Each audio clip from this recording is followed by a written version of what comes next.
Happy 1 year podiversary.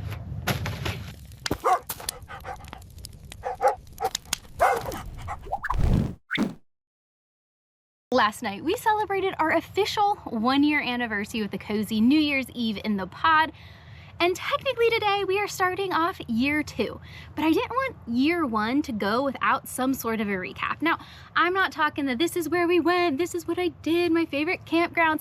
Although I love those recaps, they're just not my style. I thought it would be more fun to recap the top 5 things that I've learned while living on the road, the things that I like, the lessons, the things that challenged me. Spoiler alert, I don't really hate anything about RV life, so this is gonna be a pretty positive video. And the purpose, the concept kind of behind it is with any big change, with any new adventure, whether it's RV life or anything, there are a lot of fears, self-doubts, just a lot of anxiety that can be around them. So if me sharing lessons I've learned and challenges I've overcome can help anyone go off and live their great adventure, well, I'm happy to share all of the things I learned. Well, at least 5 of them. First thing that I wanted to share that I learned was that there are so many ways to do this life. And this lesson for me really started in the teardrop because I started having access to people living alternative lifestyles and seeing how they did it. I have met people who live in tricked out vans, in massive RVs, in tiny RVs, in minivans, in cars, in tents. I've met the people that live in Airbnbs or that stay in those little tiny cabins at like the cheaper RV resorts, and they move from there and around. I've met agricultural workers that travel with their family and their kids are homeschooled and they're all in these little pods and they travel together. I have met traveling nurses who have big old rigs but then drive a teeny tiny car because they use their reallocation budget to have someone else tow their vehicle to the next, or tow their rig to the next spot because they didn't want to learn how to tow a big thing, or they didn't want to have to buy the truck to tow the big thing. I have met the gamut on the road, and I think for me, I am a person that kind of waited until all my little duckies were in a row to take a leap, and these people inspired me and reminded me that you don't have to. Some of that is my age. A lot of the people who live the more challenging setups are a little bit younger. I mean, I've met some older, but they tend to be on the younger side. And I'll be honest, at my age, I like the comfort of a cozy bed and a hot shower. And although I lived teardrop life for a summer, to do this full time, the shower and the toilet inside were like kind of my biggest things. So some of that is just me, but I do look back now and think, oh man, I could have done more. I could have spent longer weekends out, working from the road, living in a tent, you know, in the wilderness. There are so many options, and now with Starlink there's even more options. So I think my biggest lesson that I've learned is that there's no one way to do this. There's no perfect time, there's no perfect rig, there's no perfect setup. The whole purpose is just start, like literally just start and try something. For me, that was teardrop life. I started with teardrop life, although I've been obviously solo adventuring for a very long time. My big risk was the teardrop, and look what came from that. So number 1 kind of seamlessly leads into number 2, because not only is there no one way to do this life in terms of rig or travel arrangements, there's no one way to do this life once you're in it. I got very caught up in the Kara and Nate's, the Endless Adventure, the King and It crowd, the Eamon and Beck when they were traveling YouTubers, where they were constantly moving, even roaming Reckless, Nikki, like all of these YouTubers that are full-time travelers, they're traveling constantly, they're moving around a lot, there's a lot of drama, there's a lot of challenges, there's discomfort, and obviously that's click-worthy, and we lean into that because it's a show, but that's not a lifestyle that I really like. I like routine and I like stability, and my career requires that. And so when I first wanted this life, I wanted a van. I thought I wanted to do van life because I wanted that crazy move all the time, new adventures every day. And then when I started to kind of sample this lifestyle with long weekends in the woods and then the teardrop, I quickly realized all of that movement, all that adventure, all of that chaos comes with a lot of stress. And I can't do that and work full time and live my best life. It's just personality wise and just mental health wise, that's just not for me. And so that's something that I didn't really see till I was in it. I just assumed I would be like that. And then I quickly realized in the teardrop, I started extending my stays. And then in the pod, I even like my stays longer. I like a minimum of 3 weeks somewhere because I like to park and leave my home, and I like to go immerse myself in the communities.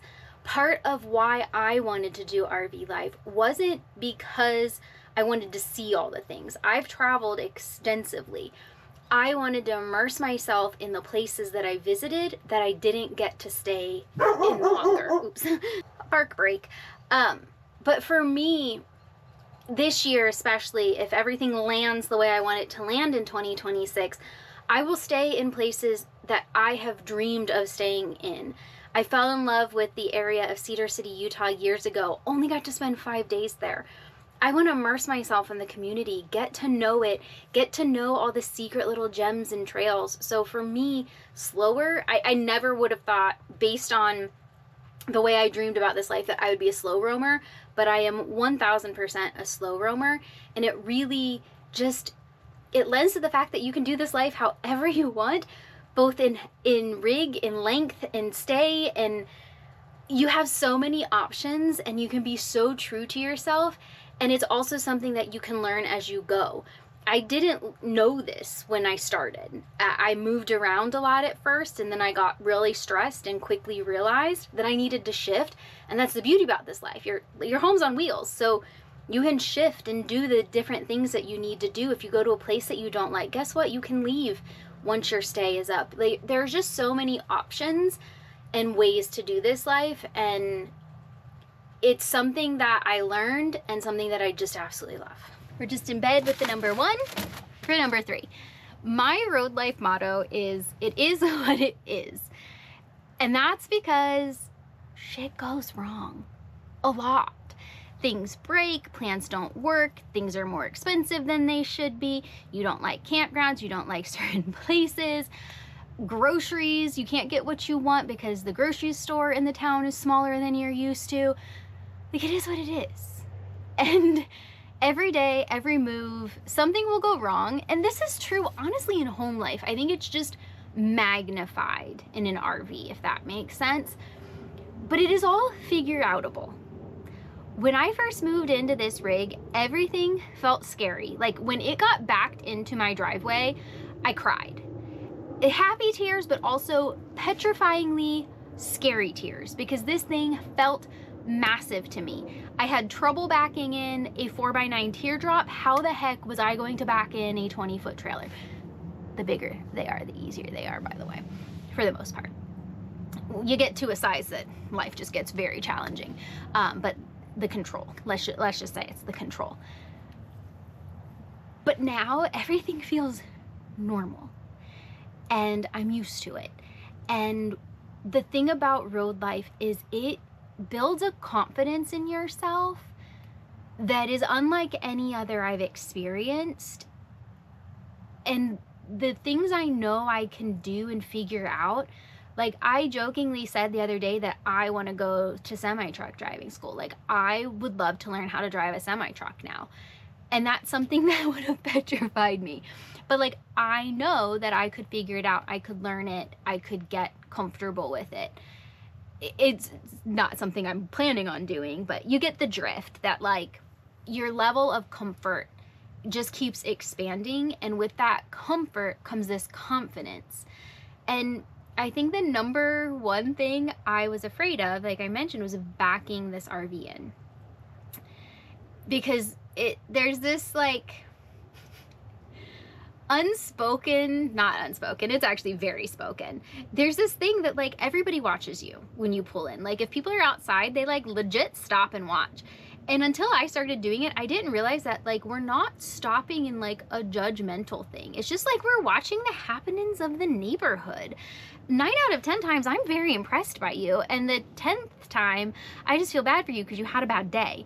And that's the moral of road life. It like aligns perfectly. There are times you will get into a space, one try, boom. There are times it'll take you 5 adjustments. There are times you will have to drive around the block and like recenter yourself. There are times that the sun will be in your backup camera and you can't see a dang thing. There will be times that you lose the side completely and you run over the curb. Like, legit, it is what it is, and you'll figure it out. And it is so in your face. I heard someone once say that part of living in an RV or living out in the mountains or something like that is that you are so much closer to nature. You're so much closer to the wind and the rain, and it makes life more amplified. And that's what problems are in a rig, is they're more amplified in a way. They're harder to deal with or overcome. You know, there's mobile RV techs, but they're not everywhere, and it's not as easy as just getting somebody to fix your AC, and if you have to take it in, then you don't have a home. They're just all these things, but you'll figure it out. My first month in this thing was brutal, but I figured it out, and the confidence that I have from this year of figuring it out is just unlike any confidence I've ever gained anywhere else. And it is one of the coolest life lessons, and I can only imagine where I would be now had I started this life earlier. And so that's why I think this life is great for young and old, because you don't have to have the experience going into it. You'll learn on the job and you'll learn quickly. Okay, I need a little snack before number 4, and y'all, we have a very special place. Hi. I cannot believe we have Swigs here. I was so excited. This is actually the first time I have been, so I have done good. This is my first video that you have ever watched. I fell in love with dirty sodas, which are like flavored concoctions, when I was in Utah. It's a very Utah thing, and I was so sad because I thought when I came back to Arizona for the winter they weren't going to be here, but they are here. Now, the other part of Swig and dirty soda shops is they have pretzels. If you catch me watching outside, there are dogs walking by, so I know the boy's gonna bark because he's laying in his fenced-in yard. But the other thing is pretzels. I actually had some of the hot pretzels at home because I had a hankering for them the other day, so I went ahead and just made those here versus getting them from the shop. So what you doing, boo? Would you like some pretzel? Come here. There you go. This brings us to number 4, which was letting go of stuff. Letting go of my house and my stuff was by far the hardest part of this whole transition that I didn't see coming, because I wouldn't have said that I was a person connected to stuff.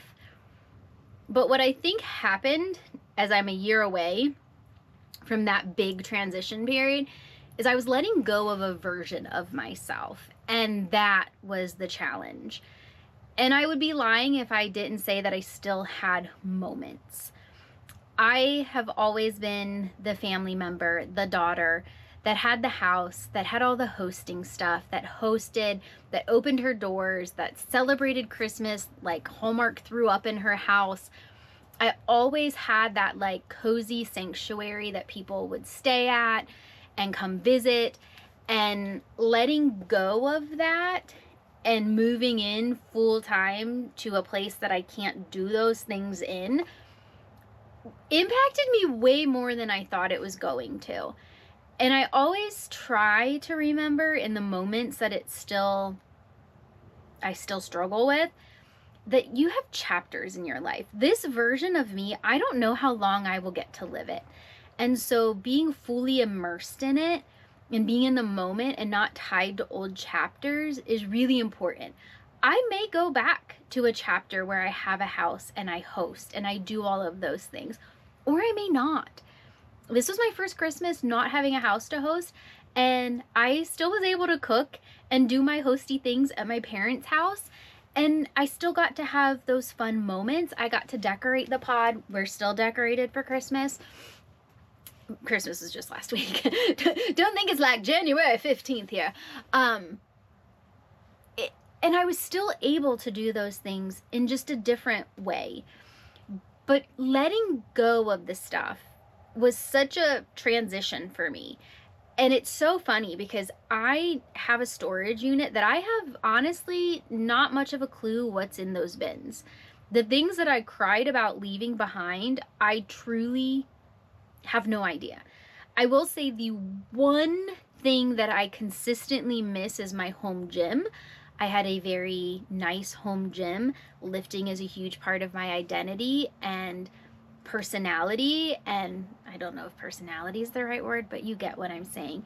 And not having that space to lift with my colored lights and my loud music and my barbells, I do feel like I've lost some of that identity, I guess is a good word. And not that that's a bad thing, it's just part of me that I do miss. As much as I love lifting and what I do is working in the pod, I would say that's the one thing I miss consistently, but I remind myself, I go back to that this is just a chapter. This is, who knows how long it will be. I hope it's several years long, but I will eventually go back to being, you know, not stable. Stable is an awful word. Poor word choice. Going back to being stationary. That's the S word that I was looking for. At some point in my life, maybe. Who knows? We shall see. And I just have to find different ways to fulfill that piece of my identity, and I have plans for that in 2026. So letting go of stuff, as challenging as it was, has just been such a lift for me. I have way less clothes, way less shoes, way less things. I don't feel like I have this stress over stuff anymore. It's super funny. I have like really easy access to Amazon right now, and I don't like it because I'm like, I just keep spending money like on random stuff, and I just don't need to. And like, then I have to find some place to put it or throw something else away or donate. So it's actually a beautiful lifestyle when you can go 8 months without using Amazon. I did that. I'm proud of myself. I ruined that this Christmas, but yeah, the less stuff has been such a lift, and wearing the same clothes doesn't matter. Like, it's kind of cool because I burn my candles. I wear my clothes. I know that sounds silly, but in a house, I used to be a save the candle, only wear certain clothes kind of person. And now I'm like, wear the clothes, burn the candles, use the smelly lotions, because you need to utilize them and get them out of your rig. You're not just collecting bottles of lotions and smelly things because you only have room for 1 or 2. And that's so cool that has shifted my identity. Even how I use food. As I look at my fridge that you guys can't see, I clear my fridge out in between each shop. And that's so cool, where I used to have, I hate to admit it, but I used to throw away stuff a lot of food. So letting go of stuff has actually allowed me to really appreciate the stuff I do have and live in the moment and be in the present, because I'm not just inundated with stuff. I'm inundated with stuffies. Well, Fiends is, but I'm not inundated with stuff. And that has been very freeing, and also a great lesson that nobody cares what you wear. Nobody is paying any attention if you wear the same shirt over and over. Just live your life. Just live your life with less stuff. Number 5, and probably the biggest thing that I learned on the road and learned in this year and even in the last 2 years.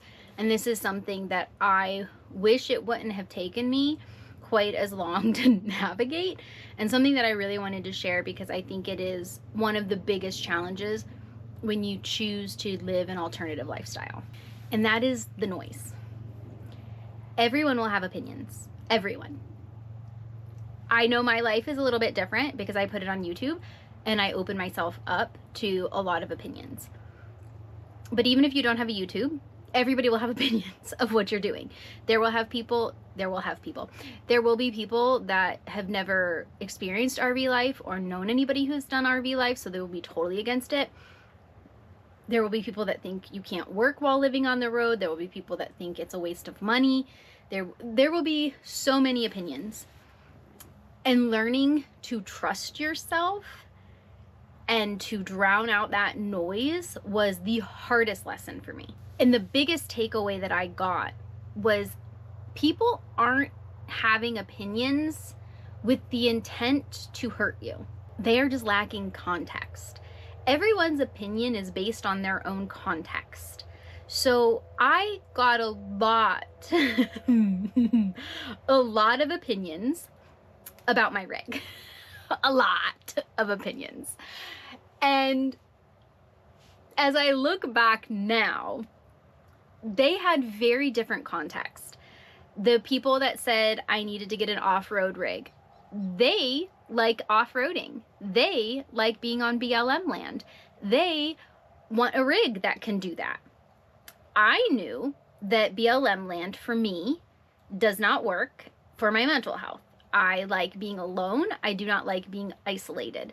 And so living on the road and only being on BLM land was something that wasn't important to me.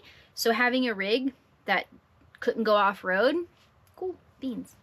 Works for me. Also the budget. Budgetary concerns, people. And that's the other big one. I got so many people telling me that I should have bought an Airstream or this certain off-road vehicle from the East Coast, which, yes, they're amazing. But I don't have the budget for that. And I knew that if I didn't stick to my budget, then I couldn't have the freedom to splurge or to take care of my rig or to do all the things that I wanted to do. My rig would have been parked somewhere, and that's where I would have been, because that's all I could afford was that payment. So they just didn't have the context of my life or why I was making the decisions. So learning to trust in why you're making the decisions. And if you're navigating this and you don't know, here are some ways that I got over it and that really helped me, and that I can look back and say with like 100% certainty, this mattered. When I was choosing a rig, one, I got the teardrop first. That was strategic. I needed to see if I liked this life, and the teardrop was an entry point that worked for me. I could keep my car. I knew it had really great resale value. I didn't think I was gonna flip it that quick, but that was my entry point to try this life. So if you can rent rigs, if you can use a friend's, there's Airbnbs. Go rent different size RVs on Airbnb, like they're parked, and try them out. Like if you don't know what size or what style, rent a van, rent a drive unit. You can rent and try things. And then once you decide on the type, for me, travel trailer, y'all, I legit sat in probably 100 rigs. I'm not exaggerating. And when I narrowed it down to 3, I spent hours in those 3. I imagined where I would put my stuff. Me and Fiends moved around. I ate lunch in the park model of this one before I bought it. I ate lunch. I was in it for hours. I think they thought I died in there or something because they like kept checking on me. I was like, I'm just gonna be here for a while, because I needed to feel how it would live for my life. Nobody else's. This is mine. So I needed to be comfortable in here. And learning to trust that was so important. Now, I had people that I relied on. My dad, my mom, my best friend, and her husband. Those were the opinions that I listened to. And I really only listened. I didn't necessarily apply, but I allowed those to filter through and stick. And everything else was just kind of noise with good intentions. Like, please think if you left comments. I did not ignore you, but I also couldn't make my decision based on other people's opinions. And I think that's just something that I've really, like, it's just, I don't have the words. It is so innately deep in my heart now that I trust myself, which I don't know that I did before. I've always been strong. I've always been independent, but I've never really known what I wanted to do, where I wanted to go. And this lifestyle has taught me to listen, to explore, to develop, to research, and then to commit and figure it out along the way. And I don't know that I would have gotten here without this lifestyle. So the biggest lesson and thing that I love about this lifestyle is that it has taught me to trust myself. And if you're thinking about doing this lifestyle, just sit down and visualize how you would live, how you would work, how you cook, how you eat. Like, I laugh because there was like a whole commentary going on in one of my teardrop videos about this stuff that I had. And oh, she'll learn, or she won't have that. Y'all, that stuff is still in this rig. I like to cook, and I like to have fancy plates, and I like real silverware. It's my thing. And by fancy, they're plastic. It's important to me. And I've used them, I use them, and I've hosted people with little parties in the campgrounds. That's important to me. Back to that hostess identity. So even with what you're bringing, listen to people, because some people, like my dad, had amazing ideas with all the gear that I needed. But in terms of my personal stuff, I have stuff on here that I guarantee would freak some people out. I have an ice cream maker. Like, I am sure yes, I have an ice cream maker. I stayed in places where I couldn't get Feeny ice cream home, so I needed an ice cream maker. But I have the room, and it's important to me. So that is what is on board. I have 20 stuffies in here, and every single one of those stuffies is super important to Fiends, which means it's important to me. So learning to trust yourself and recognizing that things are gonna go weird. Like, I'm getting ready to do another purge, because you do pick things up on the road too. And we're gonna take some things to storage, and you do learn and you adapt and you evolve, and that's just part of it. And through all of that, you learn to trust yourself in just a really magical way. And yeah, it's my top. It's my favorite lesson I learned, and I can't wait to see what I learn in year 2 and how much more I trust myself after year 2. Do it all for you, kid. Giving him this life has honestly been my greatest joy, and the way he thrives on the road has just been magical. And honestly, I open up my camera roll on my cell phone a lot, and I'm like, how is this my life? Like, I've had so many adventures this year that I've forgotten some of them. I've forgotten some of the moments. How blessed am I that I have so many moments that I've lost some of them in memories until I open my camera roll.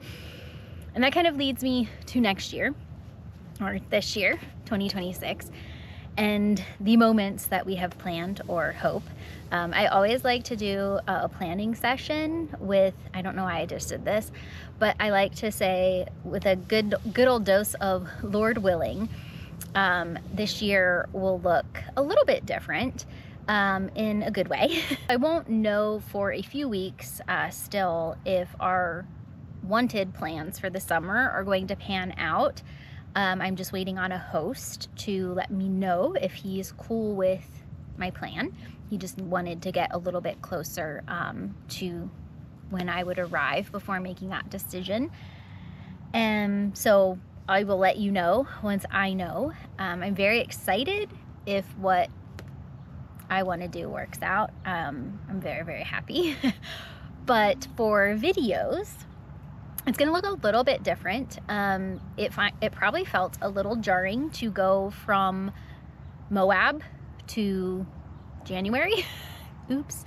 I made a mistake, and I filmed so many videos in Silverton that I got myself 12 weeks ahead, and I can generally only do 1 video a week, especially the longer length. And I realized that in August, when I was leaving Utah, that I had enough videos to get me through the year.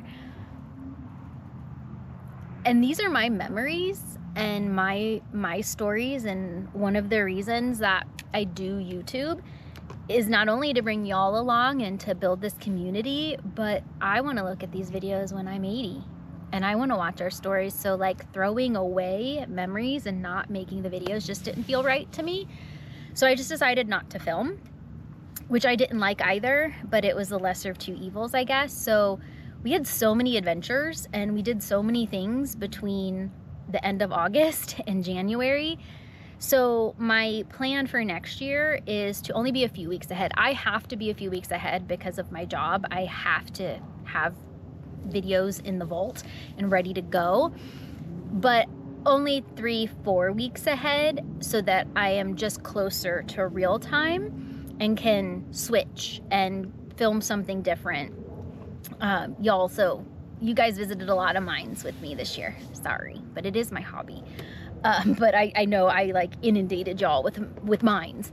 And so next year I want to do a mix of adventures and also daily life. I feel like I missed that own story for myself, that daily life, the moments in the RV are the most magical. The littlest things are the most magical, and the routine of life is what I want to share more of. So it'll be a little bit more of a mix of days in the life, living in the RV with mix of adventures, and bringing you along on those magical moments and kind of creating a better story through the year versus just random adventures. But honestly, the first year of RV life kind of feels like that. You're just like, blah, all at once, everything. And it's hard to kind of organize it, and you just kind of want to do everything and capture everything and film everything. And yeah, so I got way ahead of myself. So that's the way the videos are going to look a little bit different this year. I'm also going to continue on with some Wednesday minis, and those are hopefully just like short 8 to 10 minute videos that kind of just bridge some gaps as I do bigger things, or just, you know, to continue to bring you along and to share year 2 of RV life in a little bit more depth. So that's really the only difference. We're still gonna adventure, we're still gonna go to mines. Maybe I just won't take you to like 20 of them in a row. Sorry. We don't mind. We had a bark break earlier. Now we're having a cough break. But I just wanted to say thank you. If you are new here, or if you've been along for the entire journey before even I had a teardrop, thank you. I don't think people really realize that the people behind the camera, like, or in front of the camera, I guess,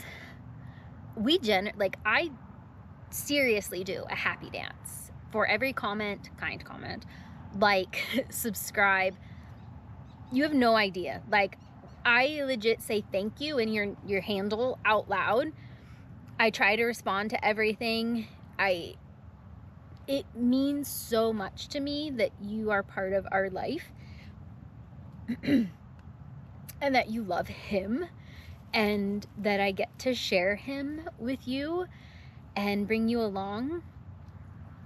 And I'm so thankful for each one of you. Like, truly, thank you for coming along. And you have no idea, like, if you've ever said a really specific thing you like, you have no idea how often I will try to, like, keep that in, like Feeny drinking water or playing with rocks, or I had somebody who liked a certain style of shot, and I try to incorporate those things naturally for you guys, because I just genuinely want you to enjoy these videos as much as these are for me, for future Michelle.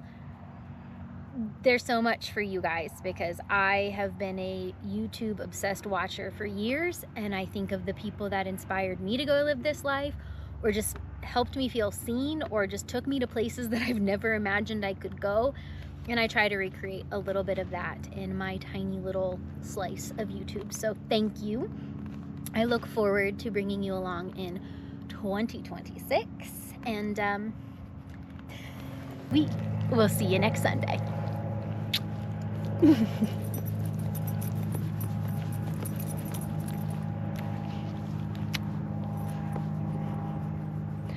We made it a year, kid.